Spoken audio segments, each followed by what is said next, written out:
ध्वनिर्वर्णा पदं वाक्यमित्यास्पदचतुष्टयम् यस्याः सूक्ष्मादिभेदे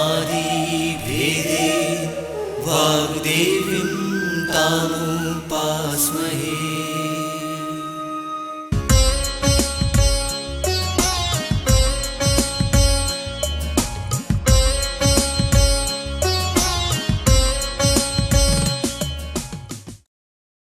नमस्कार, मैं doctor Yasmin Zia, librarian, government college Ghoda Dongri, district Betul से हूँ।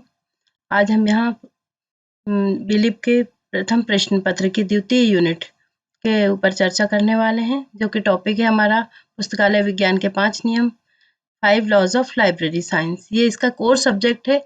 इसके अंतर्गत लगभग ये बेसिक, क्योंकि ये है 5 लॉज ऑफ लाइब्रेरी साइंस, तो किसी भी क्लास के अंदर इसका प्रश्न हर रूप में पूछे जा सकते हैं।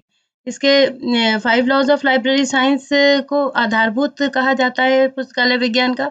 इसको डॉक्टर एस.आर. रंगनाथन जी के द्वारा दिया गया था, जिन्हें के भारत में पुस्तकालय विज्ञान का पितामह कहा जाता है, father of library science in India. इनके द्वारा ये दिया गया था। 1931 में ये पब्लिश्ड हुई थी इसकी पुस्तक।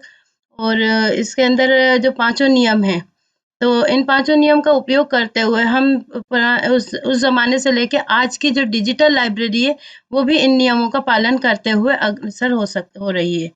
और इसके अतिरिक्त 5 लॉज ऑफ लाइब्रेरी साइंस जो है अपने सभी प्रकार के पुस्तकालय, जैसे सार्वजनिक पुस्तकालय, शैक्षणिक पुस्तकालय या विशिष्ट पुस्तकालय, या कहें हम कि हमारा जो राष्ट्रीय पुस्तकालय है, वो भी इन्हीं नियमों के आधार पर कार्य करता है।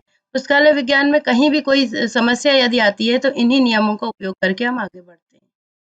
तो इसको पढ़ने के बाद जो लर्निंग आउटकम्स आएंगे, तो student will be able to know the basics of library science. पुस्तकालय विज्ञान के आधार को समझ पाएंगे हम यहाँ पे। Student will able to explain maximum use of books, के ज़्यादा से ज़्यादा हम पुस्तकों का कैसे उपयोग कर सकते हैं और पुस्तकालयों का ज़्यादा से ज़्यादा उपयोग कैसे किया जा सके। Student will able to know about rights and duties of authorities, librarians and users। यहाँ पे हमारे जो स्टूडेंट हैं, आप छात्र लोग, वो ये समझ पाएंगे कि ये पुस्तकालय को अच्छा करने के लिए जो अथॉरिटीज़ हैं उन या लाइब्रेरियन या यूजर्स, इनके क्या-क्या अधिकार हैं और इनके क्या-क्या कर्तव्य हैं, उसके आधार पर अपन देख पाएंगे। Next is student will learn and able to identify and rectify problems in searching books and documents। कई बार हम लोगों को कई चीज़ें पता नहीं होती, जिसके कारण पुस्तकों की सर्च करना ही एक मुश्किल का काम होता है, तो वो भी हम इसके द्वारा, इन नियमों को जानने के बाद आसान हो जाएगा हमारे छात्रों के लिए। Student will able to explain their information, तो वो इंफॉर्मेशन को भी आपने इस अच्छे से व्याख्या कर पाएंगे। नेक्स्ट है 5 लॉज ऑफ लाइब्रेरी साइंस, या पुस्तकालय विज्ञान के 5 नियम हैं क्या और क्यों, किसने दिए? ये डॉक्टर एस.आर. रंगनाथन के द्वारा दिए गए थे। Doctor SR. रंगनाथन, जो कि father of library science in India कहलाते हैं, भारतीय पुस्तकालय विज्ञान के जनक हैं ये।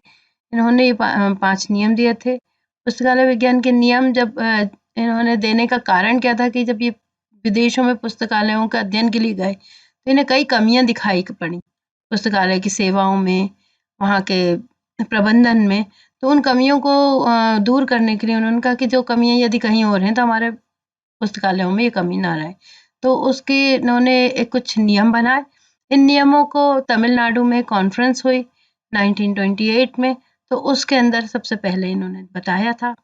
फिर आगे चल के ये एक पुस्तक के रूप में प्रकाशित हुई 1931 में, जिसे मद्रास लाइब्रेरी एसोसिएशन के द्वारा प्रकाशित किया गया। उसमें इन नियमों की पुस्तकालय विज्ञान के 5 नियमों की विस्तृत रूप से व्याख्या की गई है। ये नियम सिर्फ शैक्षणिक के लिए नहीं, बल्कि सार्वजनिक, शैक्षणिक या अपने विशिष्ट पुस्तकालय और जो राष्ट्रीय पुस्तकालय, सभी के ऊपर लागू होते हैं। यानी इन नियमों का यदि पालन कर लिया जाए, तो कोई भी पुस्तकालय सुचारू रूप से अपने कार्य करता है और अपना यानी विश्व की उन्नति में सहायक हो सकता है। पहला है हमारा इसके अंदर नियम जो है, पुस्तकालय विज्ञान के 5 नियम यदि हम कहें, तो बुक्स आर फॉर यूज, पुस्तक के उपयोग के लिए हैं। Every user his her book, प्रत्येक पाठक को उसकी पुस्तक मिले। एवरी बुक इट्स यूजर, प्रत्येक पुस्तक को उसका पाठक मिले। Save the time of the user, यानी पाठकों का समय बचा। Library is a growing organism, पुस्तकालय एक वर्धनशील या बढ़ती हुई संस्था है।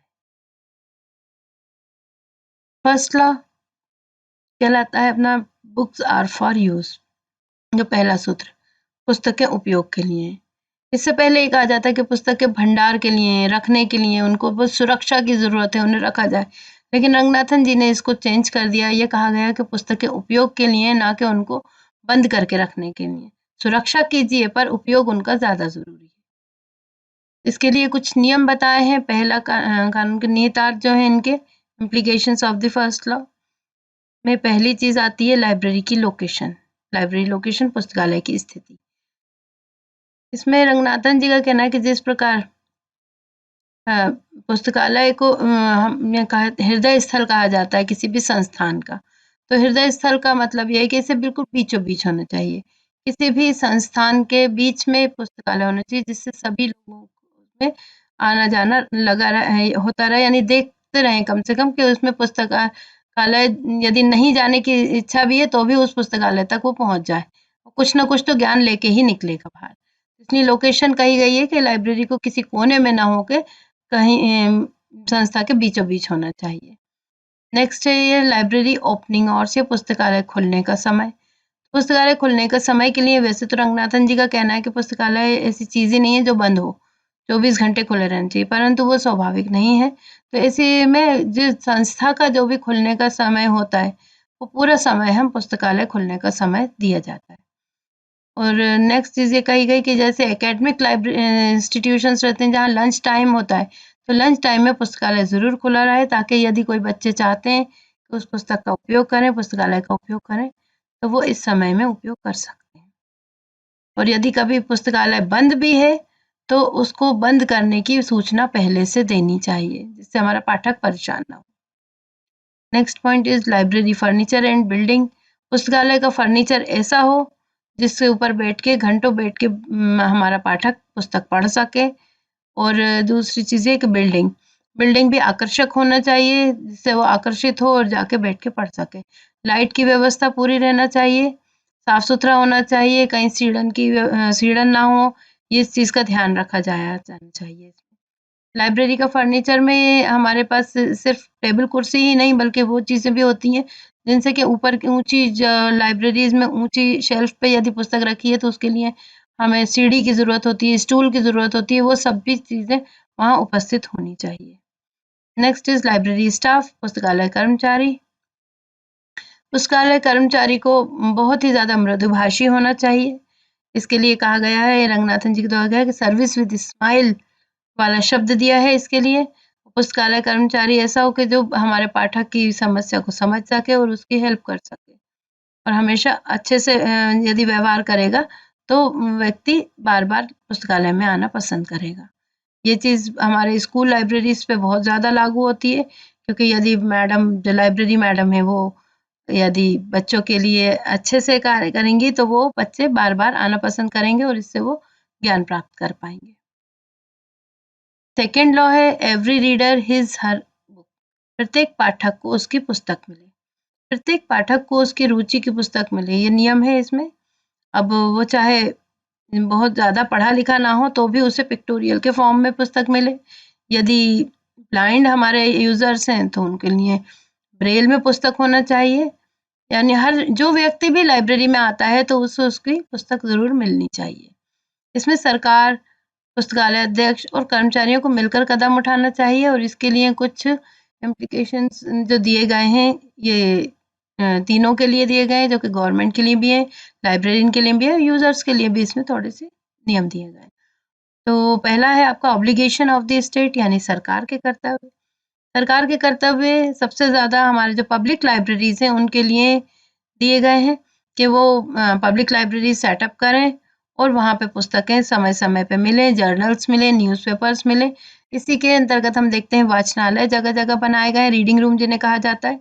हर वार्ड, यानी यदि नगर परिषद बनी है या जो भी आपका नगर निगम होता है तो उसमें हर वार्ड में अलग अलग वाचनालय स्थापित किए गए हैं, जिससे कि पुस्तकें उनको, जो हमारे यूजर्स हैं, वो ज़्यादा से ज़्यादा न्यूज़पेपर या जो भी जनरल अवेयरनेस की पुस्तकें हैं वो पढ़ सकते हैं। तो सरकार का कर्तव्य है कि वहाँ बार-बार उपलब्ध कराते रहें और लाइब्रेरियंस की नियुक्ति होती है उसके द्वारा। नेक्स्ट है obligation of the library authority. Library authority यानी पुस्तकालय अध्यक्ष, पुस्तकालय कर्मचारी, इनके भी कुछ कर्तव्य हैं। उनके कर्तव्य ये हैं कि यदि हमारा यूज़र आता है तो उसको सही से सेवा दी जाए, उनका व्यवहार अच्छा रहे और उनका यह कर्तव्य है कि जो पुस्तक व्यक्ति को चाहिए है वो उसे सही समय तक पहुँचाए। उसके लिए मे आई हेल्प यू डेस्क भी बनाई जा सकती है, रेफ़रेंस सर्विसेज़ भी दी जा सकती हैं और पुस्तकालय अध्यक्ष का ये कर्तव्य है कि वो सही समय पे सही पुस्तकों को उपलब्ध कराए हमारी लाइब्रेरीज़ को। Next is choice of books, पुस्तक चयन। ये एक बहुत ही महत्वपूर्ण मुद्दा है जिसके द्वारा कि पुस्तक चयन कैसे किया जाएगा।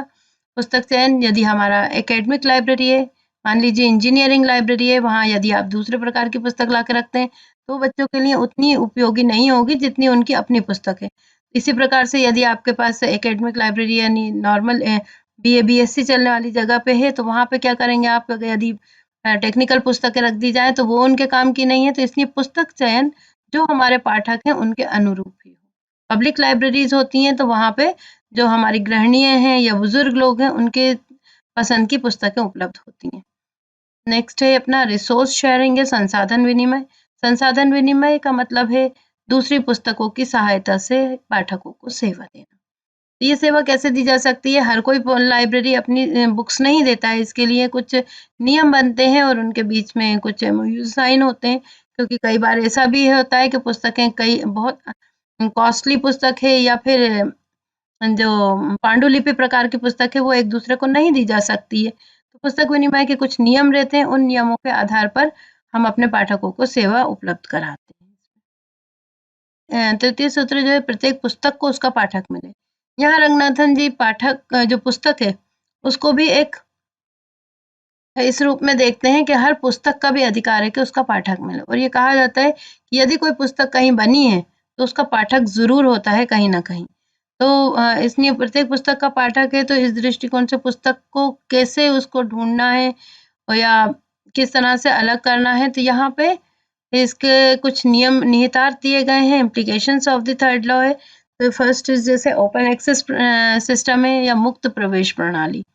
ये एक बहुत ही अच्छी प्रणाली रहती है जिसमें अपना पाठक सीधा जाता है, अपनी पसंद की पुस्तक लेता है और इश्यू करा के अपना प्रयोग करता है। जबकि एक होती है क्लोज़ एक्सेस में जिसमें कि बाहर से ही केवल किताब का नाम बताते हैं और पुस्तक ली जाती है। तो ऐसे में क्या होता है कई पुस्तकें ऐसी हैं जिनके कि पाठक जानते ही नहीं है नाम, तो उनका उपयोग ही नहीं हो पाता है।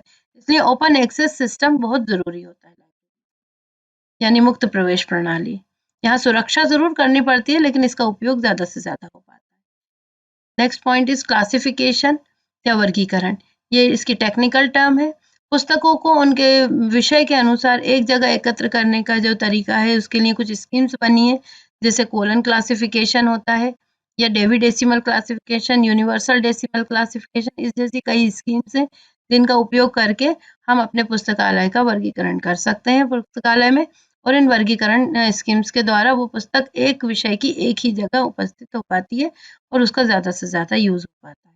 नेक्स्ट इज़ कैटलॉगिंग या सूचीकरण। ये भी एक टेक्निकल टर्म है।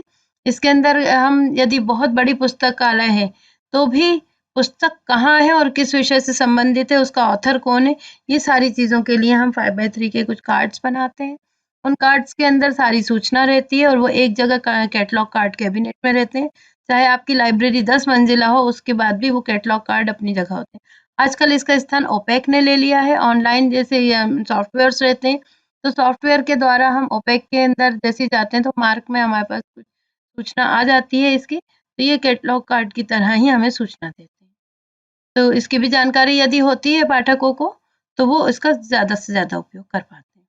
रेफ़रेंस सर्विसेज़, रेफ़रेंस सर्विस या संदर्भ सेवा। संदर्भ सेवा जो है मेनली 2 प्रकार की होती है, long range reference service and short range reference service. Long range के अंदर हम यदि बड़े प्रश्न हैं, उन्हें पुस्तक से देखना है, जर्नल से पता करना है, तो वो पता करके रखी जाती है लाइब्रेरियन के द्वारा और वो पाठक तक सुविधा इसकी सेवा दी जाती है और पाठक को उसकी जानकारी दी जाती है। जबकि शॉर्ट रेंज में वहीं के वहीं जैसे एनसाइक्लोपीडियाज़ का उपयोग करके दिया जा सकता है, किसी देश की कौन-सी राजधानी है ये इस प्रकार से पूछा जाता है तो वो प्रश्न क्या करेगा, वो एनसाइक्लोपीडिया से देखेगा आपका लाइब्रेरियन और फ़ौरन से दे देगा, इसलिए रेडी रेफरेंस सर्विसेज़ कहलाती हैं ये। एनसाइक्लोपीडियाज़ या फिर मैप्स का प्रयोग किया जाता है या विभिन्न स्रोतों का प्रयोग किया करके वो जानकारी दी जाती है। इसमें पुस्तकों को उनका अधिकार दिलाने में प्रदर्शन या पब्लिसिटी का बड़ा महत्व है। ये नियम बनाया जाता है कि जितनी भी नई बुक्स आएँगी, उनके बुक जैकेट्स को लाइब्रेरी के बाहर एक बोर्ड लगा रहता है, उस पे डिस्प्ले किया जाता है, जिससे हमारे पाठकों को पता चलता है कि ये नई पुस्तक आई है, उसका उपयोग किया जा सकता है ज़्यादा से ज़्यादा फिर। नेक्स्ट इज़ एक्सटेंशन सर्विस या प्रसार सेवा। प्रसार सेवा के अंतर्गत हम सब जो हमारे पास अंदर-अंदर पुस्तकें रखी रहती हैं, उनकी भी हम टाइम टू टाइम ओरिएंटेशन करवा के या फिर बुक फेयर लगा के या लाइब्रेरी के एग्ज़िबिशन्स लगा के और हम अपने पाठकों तक उन पुस्तकों को भी दिखा पाते हैं, जो कि जिनका उपयोग नहीं हो पा रहा है। जैसे महिला दिवस पे हमने महिलाओं से संबंधित पुस्तकों की एग्ज़िबिशन लगा देते हैं। कई पाठक ऐसे होते हैं जिन्हें यही नहीं पता कि ये पुस्तक भी लाइब्रेरी में अवेलेबल है, वो फिर उसका उपयोग कर सकते हैं। Next is bibliography and indexing, वाग्मय सूची और अनुक्रमणीकरण वगैरह का उपयोग करके हम लिस्टें लाइब्रेरी में उपलब्ध रहती हैं, तो उसी विषय से संबंधित और कितनी पुस्तकें और क्या-क्या हैं, ये जानकारी वहाँ प्राप्त हो जाती है। नेक्स्ट इज़ फोर्थ लॉ है save the time of the reader, पाठकों का समय बचाएँ। रंगनाथन जी पाठक समय को बहुत ज़्यादा महत्व देते थे। इतना ज़्यादा कि उन्होंने कहा कि पाठकों का समय बिल्कुल बचना चाहिए। यदि आपके कारण पाठक को इंतज़ार करना पड़े तो उस पुस्तकालय का कोई औचित्य नहीं है। इसलिए पाठक की संतुष्टि भी तभी होगी जब वो समय पे उसे चीज़ें मिलेंगी। वो संसाधन प्राप्त कर सके समय पर। तो इसके लिए कुछ implications of the fourth law दिए हैं। चौथे नियम के निहितार्थ जो है ओपन एक्सेस सिस्टम, मुक्त प्रवेश प्रणाली, जिसमें कि व्यक्ति अपनी पसंद से जाके पुस्तक ले लेगा, उसका समय ज़्यादा खराब नहीं होगा। नेक्स्ट है क्लासिफिकेशन एंड कैटलॉगिंग, वर्गीकरण और सूचीकरण किया है और उसके बारे में आपने यूजर्स को ट्रेनिंग भी दे रखी है यदि कि कैसे उपयोग करना है, तो वो फ़ौरन से जाएगा तो आपको जाके पुस्तक अपनी पसंद की ले सकता है। इस काम के लिए time to time orientations library में कराए जाते हैं जिससे कि वो फ्रेंडली हो पाएँ और लाइब्रेरी के बारे में जान पाएँ। Next is issue return system, आदान-प्रदान प्रणाली। पुस्तकालय के अंदर पुस्तकों का आदान-प्रदान प्रणाली बहुत सरल होना चाहिए और ऐसी होना चाहिए जिसमें ज़्यादा समय ख़राब ना हो। इसके लिए हम सॉफ्टवेयर्स का उपयोग करते हैं। आजकल बारकोड रीडर के द्वारा इश्यू रिटर्न किया जाता है, जिसमें ज़्यादा समय नहीं लगता है। जहाँ मैनुअल है वहाँ थोड़ा टाइम लगता है। कोशिश की जाए कि ऐसी पद्धति का उपयोग किया जाए जिससे कि पाठकों का समय ख़राब ना हो। लोकेशन ऑफ लाइब्रेरी, पुस्तकालय की स्थिति हम फिर बताएँगे कि बिल्कुल बीच में होना चाहिए जिससे ज़्यादा से ज़्यादा उपयोग कर सकें पाठक। रेफ़रेंस सर्विस, रेफ़रेंस सर्विस के द्वारा भी हम लोगों का टाइम बचा सकते हैं क्योंकि एक बच्चा जो अपने प्रश्न का हल करने के लिए कई पुस्तकों को पढ़ेगा, यदि हम रेफ़रेंस सर्विस के लिए वहाँ मे आई हेल्प यू डेस्क लगा देते हैं या रेफ़रेंस सर्विस दी जाती है हमारे यहाँ, तो वो हमारा जो लाइब्रेरियन है, वो उस बच्चे की प्रश्न का फ़ौरन से जवाब दे देगा, जिससे कि हमारे पाठक का समय बचेगा। प्रलेखन सेवाएँ जो है डॉक्यूमेंटेशन सर्विसेज़, प्रलेखन सेवाएँ मतलब जो सारकरण हुआ या ट्रांसलेशन हुआ, ये इस प्रकार की सेवाएँ जो तो ये प्रलेखन के अंतर्गत आती हैं। ये विशिष्ट प्रकार के पुस्तकालयों में दी जाती हैं। वहाँ ज़्यादातर इसमें लाइब्रेरी के अंदर जो है तो जो पुस्तक है, जर्नल्स वगैरह रहते हैं, उसमें दूसरे भाषा में रहते हैं, नहीं समझ पा रहा हमारा पाठक तो ट्रांसलेशन के लिए देता है। ये पेड सर्विसेज़ रहती हैं अक्सर कई जगह पे। तो इसमें जितना भी आपको चाहिए उसके हिसाब से आप ट्रांसलेशन कराएँ और उसका उपयोग करें। फिर ये एब्स्ट्रैक्टिंग सर्विसेज़, क्योंकि कोई व्यक्ति पूरी पुस्तकें नहीं पढ़ सकता, तो सार उसको चाहिए होते हैं, तो वो ऐसे में स्पेशल लाइब्रेरीज़ पुस्तकों के सार उपलब्ध कराती हैं। फिर नेक्स्ट इज़ शेल्फ अरेंजमेंट या अलमारियों की व्यवस्था। अलमारियों की व्यवस्था अच्छी होना चाहिए, ऐसा नहीं कि उसके काँच टूटे हुए हों तो हमारे पाठकों के हाथ में लग जाए। ये सारी चीज़ें या फिर ऊँची हों जिस पे चढ़ नहीं पा रहे हों, या अलमारियाँ कई बार एक-दूसरे से ऐसे दीवार के अंदर रख दी जाती हैं कि दिखाई नहीं देती हैं। कई कीड़े-मकोड़े भी होते हैं उसमें, उसको सफाई समय-समय पे होनी चाहिए। और शेल्फ अरेंजमेंट के लिए जो है हमारे बुक लिफ्टर्स रहने चाहिए, जो पुस्तक इधर-उधर रख देते हैं हमारे पाठक, तो उसे वापस से अपनी व्यवस्था में रखा जाए। इसके लिए शेल्फ रेक्टिफिकेशन का वर्क भी किया जाता है टाइम टू टाइम, जिसका मतलब ये है कि उसमें हमारे विषय की जो पुस्तक की अलमारी है, उसमें उसी विषय की पुस्तकें हों, ना कि दूसरी इधर उधर हो जाए, जिससे हमारे पाठक भ्रमित होते हैं और वो हम सही सेवा नहीं दे पाते। Next is use of stack guides, निर्देशों का प्रयोग। जगह जगह पे एरोज का यूज किया जाना चाहिए कि कहाँ पे प्रलेखन सेवा है, कहाँ पे फोटोकॉपी की सर्विसेज, कहाँ पे लाइब्रेरी के अंदर स्टैक रूम में अपने पुस्तकें कहाँ रखी हुई हैं, किस विषय की हैं, इसके लिए जगह जगह अपने एरोज लगा देना चाहिए। नेक्स्ट इज फिफ्थ लॉ है, library is a growing organism, पुस्तकालय एक वर्धनशील संस्था है। रंगनाथन जी लाइब्रेरी को एक लिविंग चीज मानते हैं, क्योंकि वो कहते हैं कि पुस्तकालय एक ऐसी चीज है जो हमेशा बढ़ती रहती है, ये कभी खत्म नहीं होती है। तो ग्रोइंग इसीलिए लगाया शब्द लगाया है, क्योंकि एक ऑर्गेनिज्म को एक दिन खत्म होना पड़ता है, लेकिन लाइब्रेरी ऐसी चीज है जो हमेशा ग्रो ही करती है, कभी खत्म नहीं होती, केवल इसका रूप बदल सकता है। ये एक जैसे हम देखते हैं तो हमारे सनातन के जो इतने वेद पुराण है हमारे पास, तो वर्षों से हैं, ये हजारों साल से हैं। हजारों साल से होने के बाद क्या कि वो ताम्रपत्र पे हैं, ये किसी भी रूप में, तो उसके बाद आजकल वो पुस्तक के फॉर्म में आए, फिर पुस्तक के बाद में हमारे पास डिजिटल फॉर्म में भी ये सारी चीजें उपलब्ध हैं आज, कई चीजें।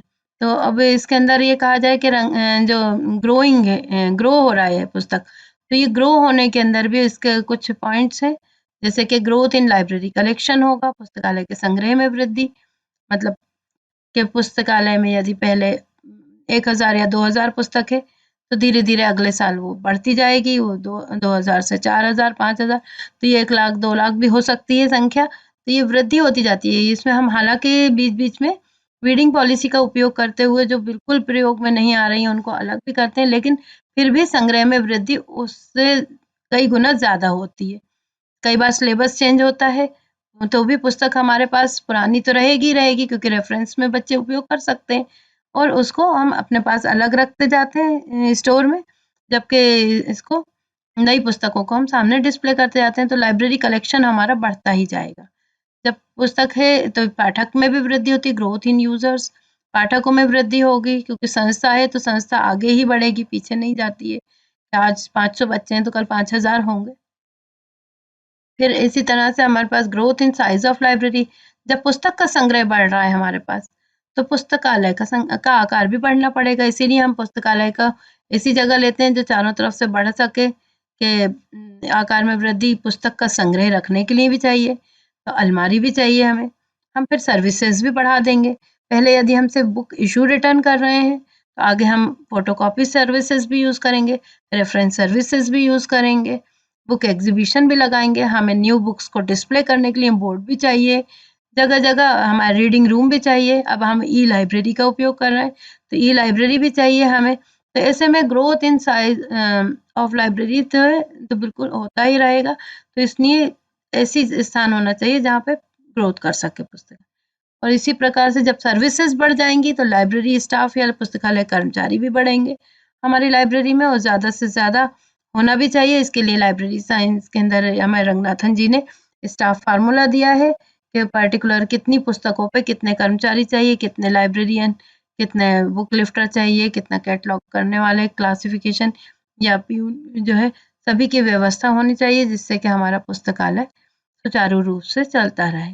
ये पांचों हमारे नियम हैं, इन नियमों को पालन करके ही पुस्तकालय अपनी प्रगति कर सकता है और कर रहा है आज भी।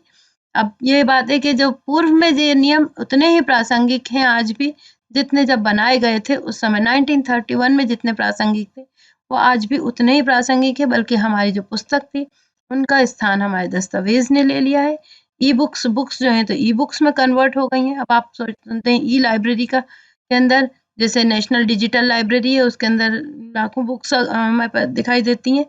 इसके अंतर्गत इन्हीं पांचों नियमों का उपयोग करते हुए हम इन सेवाओं को आगे से आगे बढ़ा सकते हैं, और सभी पुस्तकालय में दुनिया के सारे पुस्तकालयों ने इस नियमों को मान्यता दी है, और इन नियमों के आधार पर हम आगे बढ़ रहे हैं। कुछ पुस्तकों के हमारे लिंक्स हैं। इसके अतिरिक्त अगर आप फर्दर रीडिंग करना चाहें इन नियमों को, 5 लॉज ऑफ लाइब्रेरी साइंस, तो इन लिंक का उपयोग कर सकते हैं आप लोग। पुस्तकालय विज्ञान के नियम किसी भी रूप में परीक्षा में पूछे जा सकते हैं। इन्हें वस्तुनिष्ठ प्रकार में हो सकता है, लघु उत्तरीय या दीर्घ उत्तरीय। वस्तुनिष्ठ में किस प्रकार से आएगा, इसके लिए कि यह पूछा जा सकता है कि पुस्तकालय विज्ञान का प्रथम नियम क्या है। तो आप बता सकते हैं कि पुस्तकालय विज्ञान का प्रथम नियम पुस्तकें उपयोग के लिए, बुक्स आर फॉर यूज़ करके दिया जा सकता है। इसी प्रकार यदि आपको लघुत्तरी में आता है तो किसी एक नियम को आपको लिया जा सकता है, उसको ही पूरी तरह से उसके निहितार्थ पूछे जा सकते हैं, तो आप वो बताएँगे। जबकि यदि दीर्घ उत्तरीय में पूछा जाता है तो आपको पाँचों नियम की पूरी व्याख्या बतानी होगी। ये किसी भी प्रकार की हर परीक्षा में पाँचों नियम के बारे में एक ना एक क्वेश्चन अवश्य पाया जाता है। हाँ, अब हम अगले किसी और टॉपिक पे हम फिर मिलेंगे। नमस्कार।